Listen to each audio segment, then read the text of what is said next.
Hi again, YouTube. Well, I'm back. Christiana Garrett from England, a friend here on YouTube, which sends me some very good stuff, just sent me a link to something very interesting regarding the so-called Biloxi Dome. The Biloxi Dome is an ancient volcano. This one is situated here looking like this shoe. This is the actual crater mount, and that is the rim you see here. And over here we have the Deepwater Horizon well, right next to this salt dome I showed you on my latest upload. That showed the extent of the damage they have done around the sediment layers and this salt dome. Let's take the next slide. This is also a satellite picture, but this is in natural colors. That's how it should look like. So here we have the Biloxi Dome and Deepwater Horizon over here, right next to this huge salt dome. But this is a volcano, and this is what I have showed you on that black patch earlier, that there is a vast volcanic area in the Mexican Gulf just south of United States. And here we have a Google picture which shows the location of the Biloxi Dome, and this is the location of Deepwater Horizon. And you can see this has been taking place on a slope also, and these slopes, and that goes also for the Bermuda Triangle, they are very fragile. They kind of shift appearance at all times because there is many landslides, there is a lot of shifting of the sediments due to this very steep slope. It is loose sediments, it's not bedrock, it's not rock at all. It is very loose, very fragile, and is extremely risky for anyone to go out there and do drilling for oil. It can only go wrong, and you can count on this one is very wrong. And this is a little closer up, and we have Deepwater Horizon around here, but this is the actual distance, 7 miles from the Biloxi Dome. But in reality this could be a smokescreen for what is really taking place in this area, and this is what I want to get into. This is NOAA's free fall survey. They are using a special apparatus that looks kind of like a torpedo, and they drop that vertical down while they are sailing with 10 knots at cruise speed in order to pick up data. And as you see here, this is the Biloxi Dome, and the purple spots here illustrate where there is leaks.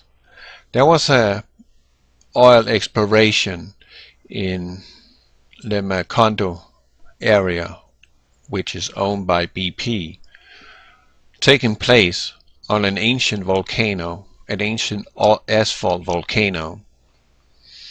So are we to believe that Deepwater Horizon really is the actual accident, that the Deepwater Horizon basically was put out there as a, what do you call that, smokescreen for what they were trying to hide in this place?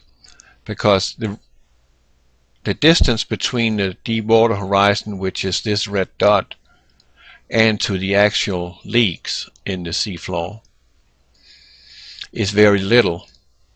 So there is absolutely a good reason to speculate that Deepwater Horizon, the rig itself, was planned to be sunk as a smokescreen, as a cover-up for what really is happening at the seafloor.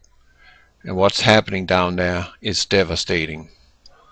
This is Deepwater Horizon over here. This is here where there was the oil rig, or oil exploration. And here we see these 7 purple dots. This is the actual column of the oil. This is a 3D picture NOAA has been taken using this sonar equipment. The free fall fish. It looks like kind of like a fish. They just dump it down kind of like this while they're sailing, and then they get a spectral analysis of how the water column looks like. And we see here we have vast plumes or columns of crude oil spewing out, and in this there is also tar, and that's why there's been washing up tar balls on the beaches, because it is an ancient asphalt volcano. But apparently there is oil down there too, and that is the whole trick. They are trying to cover something very, very nasty up. I don't know how many of you out there that knows the truth about this, but this is beyond anything I knew about.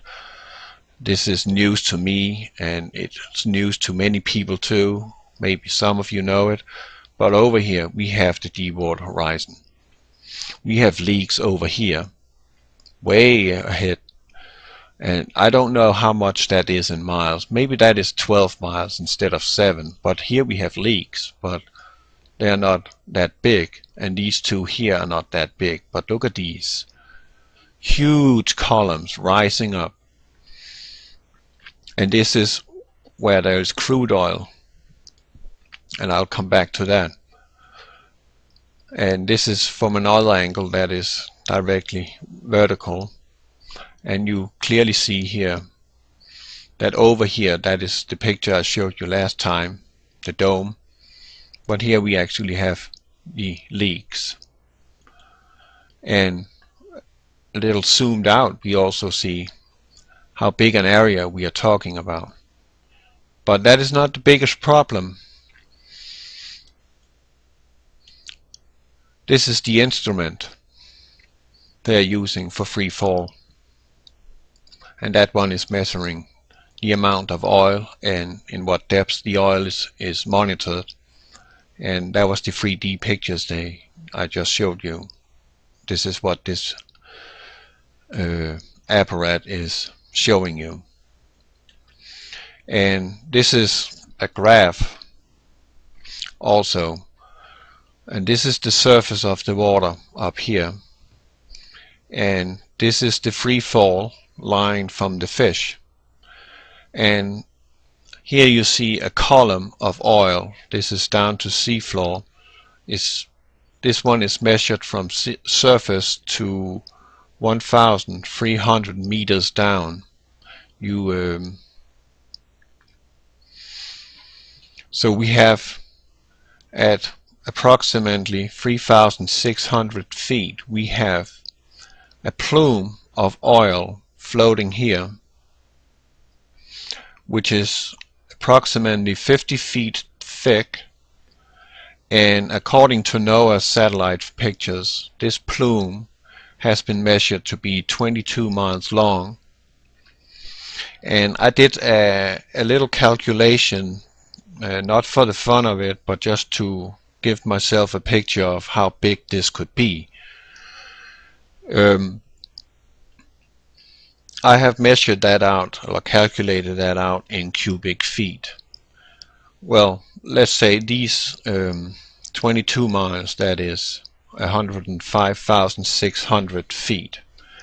And then I just took an example, just to keep it within something understandable, to a 5 miles wide. So that means 22 miles times 5 miles. So that is a very big area already there. And then 50 feet thick.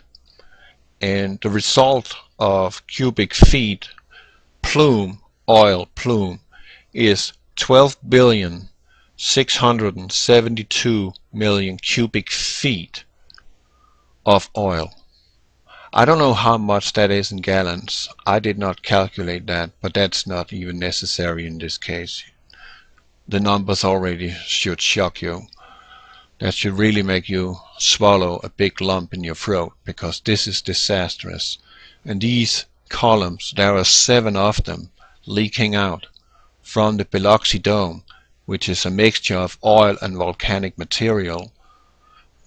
And right now NOAA also has the official damage of the sea floor, and they have,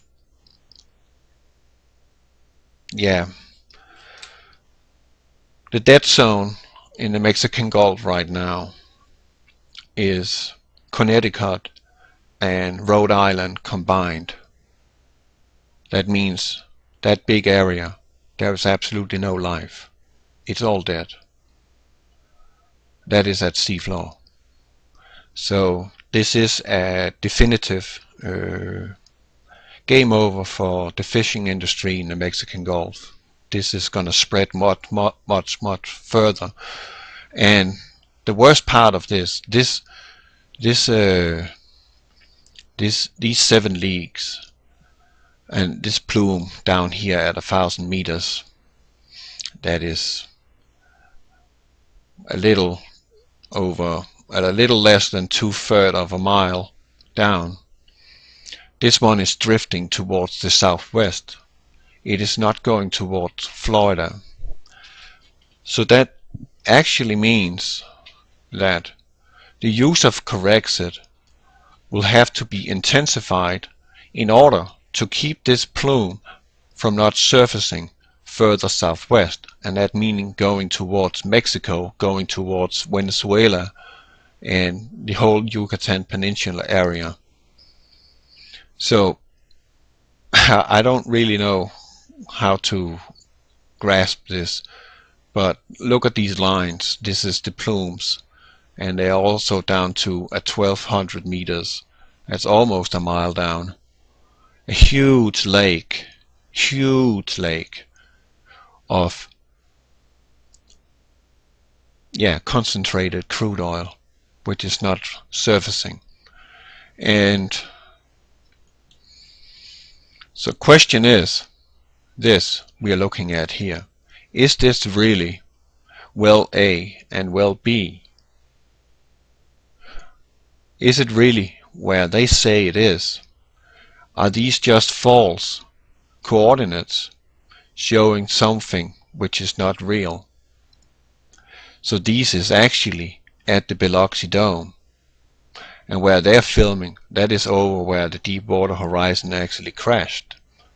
And there they might have set up some Corexit device with all these yellow and all these nozzles, which I have showed you about, that it looks like something stationary they have put down there. Is it because it's put up to drift in the same direction as that plume in order to make sure this oil is not surfacing? So how many gallons are they putting out into the ocean from the seafloor level, and how many gallons are they spraying from the air onto the water? And how many people is gonna actually die because of this? Kendra Anderson is seriously ill.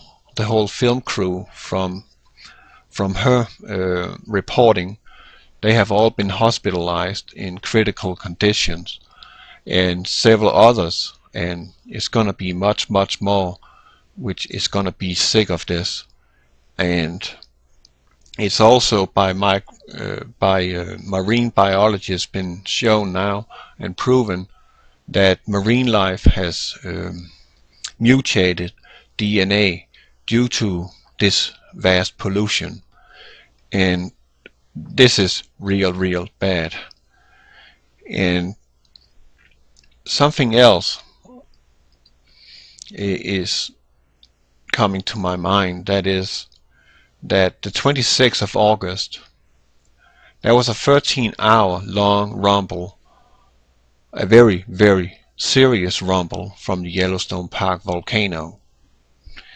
And we know that many volcanoes are kind of intertwined with each other in channels, and even the Hopi Indians knew that there was a huge snake system of channels and volcanoes underneath their own land.